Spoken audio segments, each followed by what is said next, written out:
In Iran, at least 103 people have been killed and more than 200 were injured in two terrorist blasts near the burial site of General Soleimani in the city of Kerman during a ceremony marking his fourth martyrdom anniversary.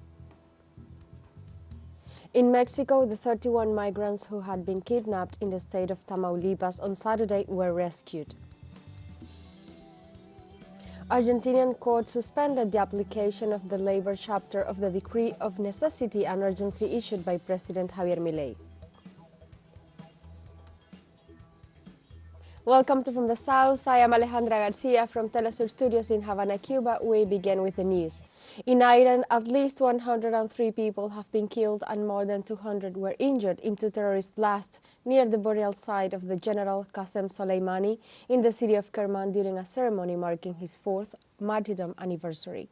Medical services said the death toll is expected to rise as ambulances were taken to the wounded to hospitals, as the deputy head of Iran's emergency organization, Babak Yekta Parast, said that some of the injured are in critical condition.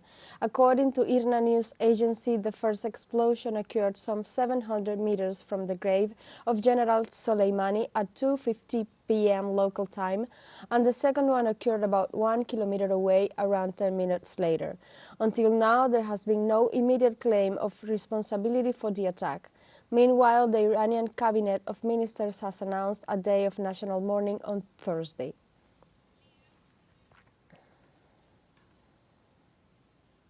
In this regard, the Iranian Interior Minister Ahmad Vahidi assured that the Iranian security forces and the military will respond to the terrorist attacks as soon as possible. Vahidi also indicated that the authorities have begun investigations to determine the perpetrators and the motives of the attacks. President Ebrahim Raisi condemned the terrorist act while assuring to punish the perpetrators of the aggression.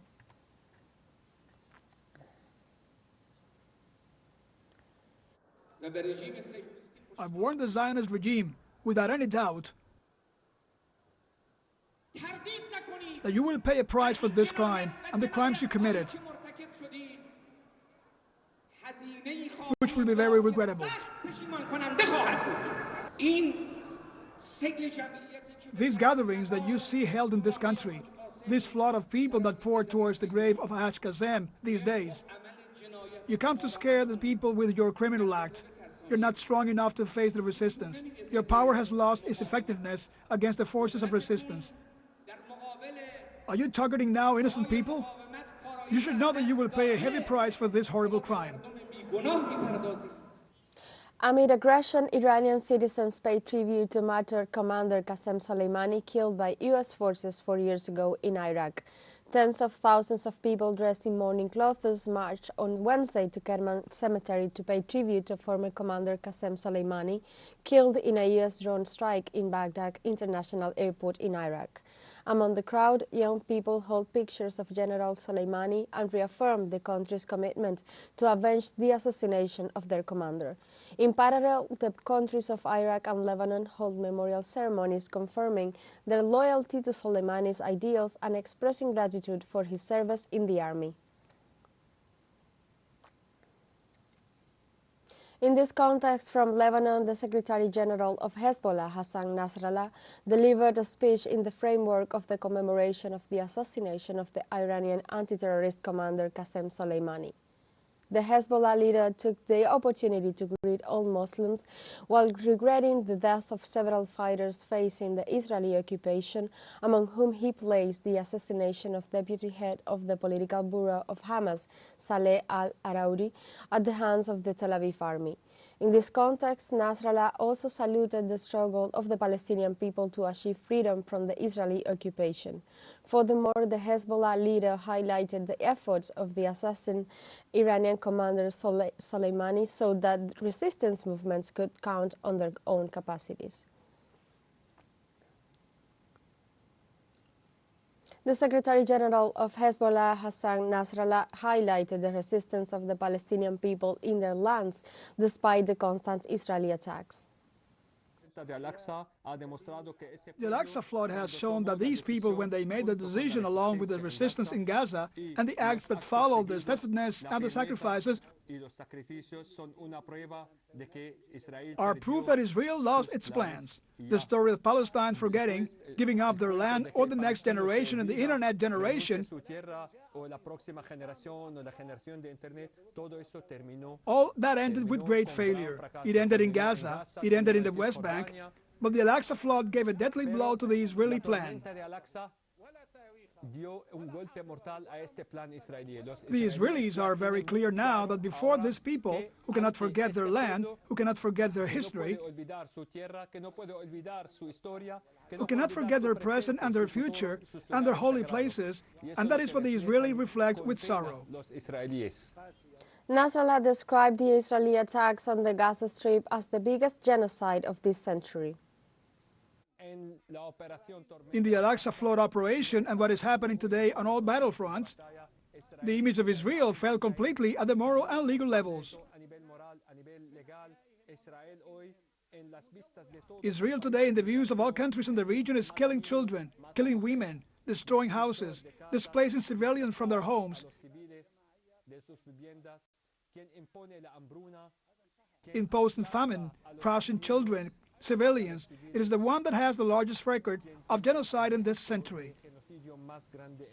Palestinians living in Syria today commemorated the 4th anniversary of the assassination of the commander of Al-Quds Force of the Iranian Islamic Revolutionary Guards Corps, Lieutenant General Qasem Soleimani, an event that served to ratify the strong alliance between the Palestinians and their Iranian brothers and the other peoples of the axis of resistance against Israeli occupation. Let's see.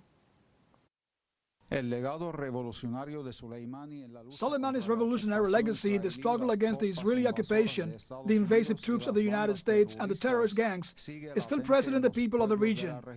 This was affirmed by the participants in the tribute ceremony, representing Palestine and the other countries, members of the resistance bloc. Qasem Soleimani was a revolutionary man whose ideals remain alive throughout the resistance axis, so his legacy is now the basis on which we manage to consolidate and develop the resistance, and we are truly grateful for the role he played in defending our cause when he served as a field leader of the resistance axis. Our revolutionary path is based on principles that remain unchanged over time, so that our tendency and the ideals of our martyrs will not change until we achieve the definitive victory against the hegemonic forces of the world. The date coincides, according to the participants, with the brutal Israeli war of extermination against Gaza, a genocide which they affirmed, although it has the unconditional support of Washington and the complicit silence of the so-called world community, will not be able to achieve its objectives, thanks to the steadfastness of the Palestinian resistance fighters, who, like Soleimani, are ready to sacrifice their lives in defense of the just Palestinian cause.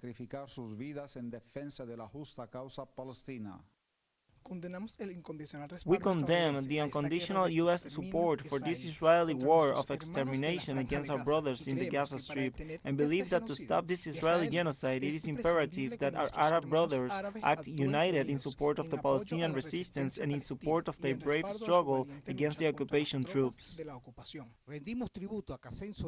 We pay tribute to Qasem Soleimani in appreciation of his outstanding role in defense of the Palestinian cause, and also in appreciation of the Palestinian people, to all the free people of the world who support Palestine, as well as to our brave people who do not give up and continue to face the Israeli aggression, offering the martyrs until the liberation of our occupied territories. The Palestinian people are not alone in the struggle against the Israeli occupation. In addition to the massive popular marches condemning the Zionist war of extermination against Gaza, the Lebanese resistance is standing up against the Israeli occupation in southern Lebanon, and the forces of the Iraqi Popular Mobilization are relentlessly attacking the illegal U.S. military bases in Syrian and Iraqi territories.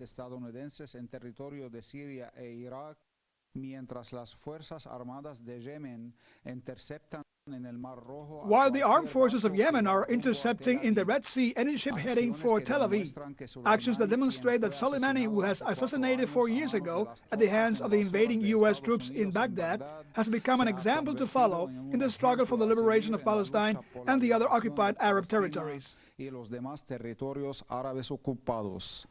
هشام ونوس teleSUR دمشق سوريا. Let's take a short break, but remember you can join us on TikTok at teleSUR English, where you will find news in different formats, news updates and more. Other stories coming up, stay with us.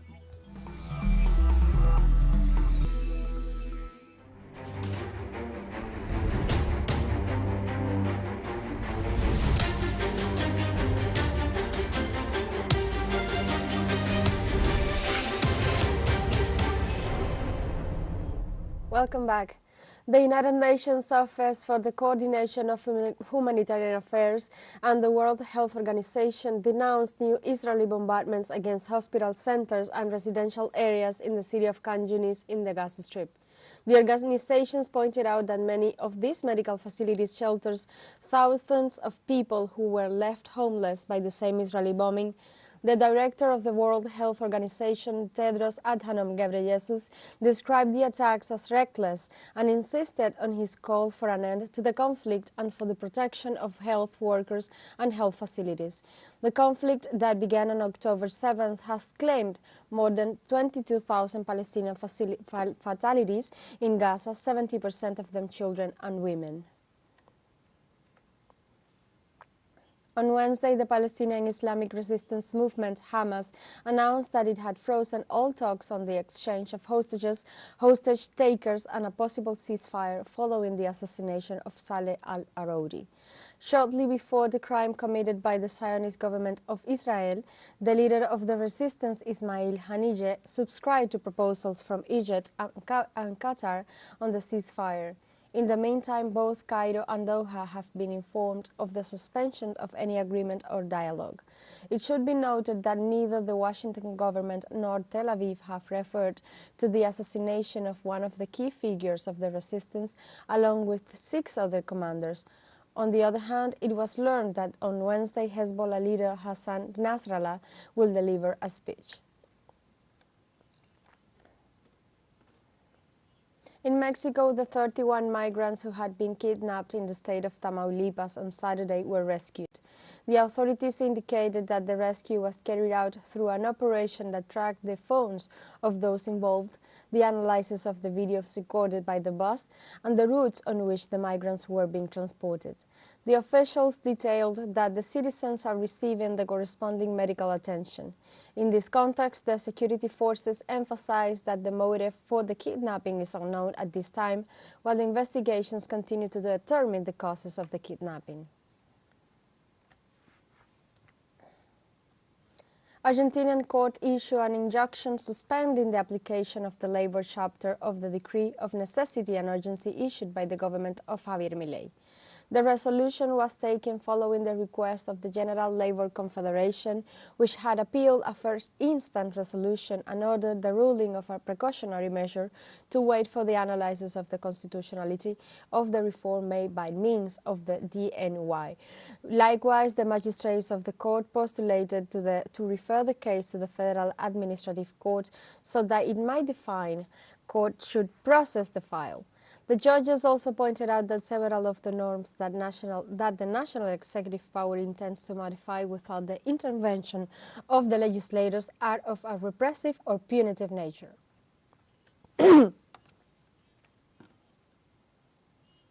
The Argentine government announced that it will appeal the ruling that suspend the labor reforms established in the Decree of Necessity and Urgency D1U promoted by President Javier Milei. According to Milei's government, the decision of the Court of the National Chamber of Labor Appeals contradicts all the rulings issued in the country for which they will request its incompetence. It was reported that the appeal is being prepared by the Treasury's Attorney's Office.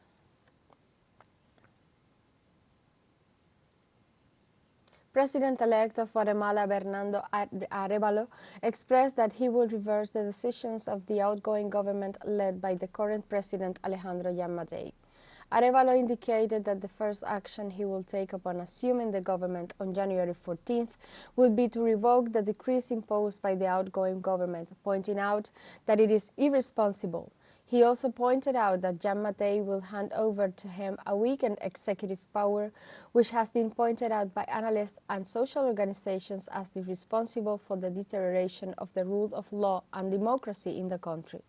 Arevalo also recognized that his first challenge will be to try to recover the public institution by responding to the needs of the population and the executive capacity. We have a second short break coming up, but before we invite you to join our WhatsApp community for our English-speaking audience.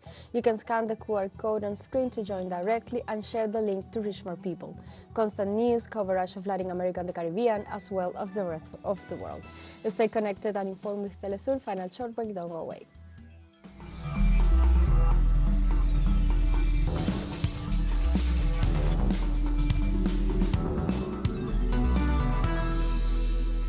Welcome back to From the South.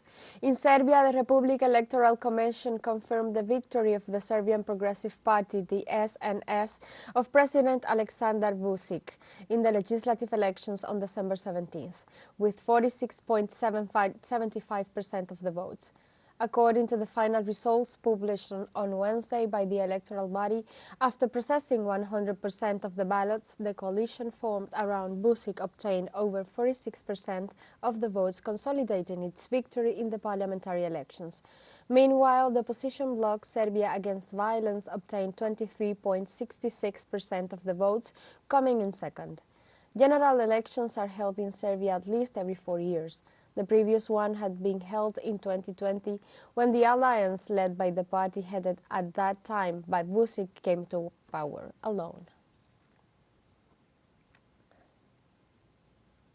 The government of Bangladesh deployed the army in at least 62 districts to ensure a peaceful holding of the 12th Tajatiba Sangsad elections.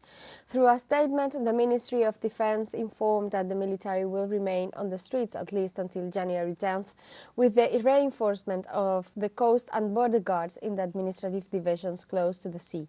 The Air Force is also expected to provide the necessary helicopter support to polling stations in the mountainous areas of the country. On the other hand, the Electoral Commission authorized the monitoring of the national legislative elections by 186 foreign observers and at least 59 journalists from different international media. In this sense, the Electoral Authority also allowed 20,773 local observers to monitor the elections.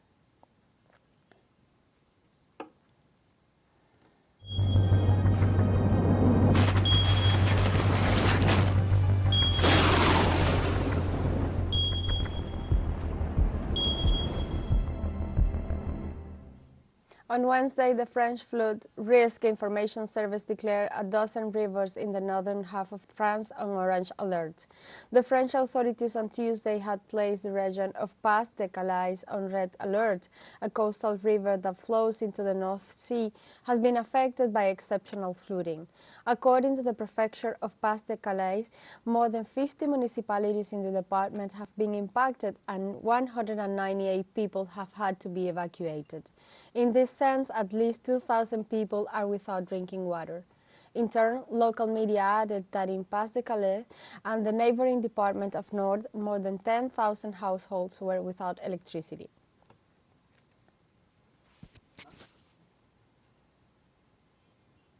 Temperatures in the Finnish capital hit 15 degrees below zero on Wednesday as the Scandinavian country recorded its coldest winter so far in this season. The sub-zero temperatures followed a warmer than normal fall across much Europe, which came against the backdrop of 2023 being recorded as the warmest year on record. This is widely believed to be linked to global warming and the ecological crisis, with carbon dioxide levels in the atmosphere now at their highest for at least 2 million years. In Finland, authorities warned that temperatures will continue to drop throughout the week, while local police urge drivers to avoid unnecessary journeys as wind and snow can make travel dangerous. However, even with temperatures freezing in the city, Helsinki residents are not deterred by the cold.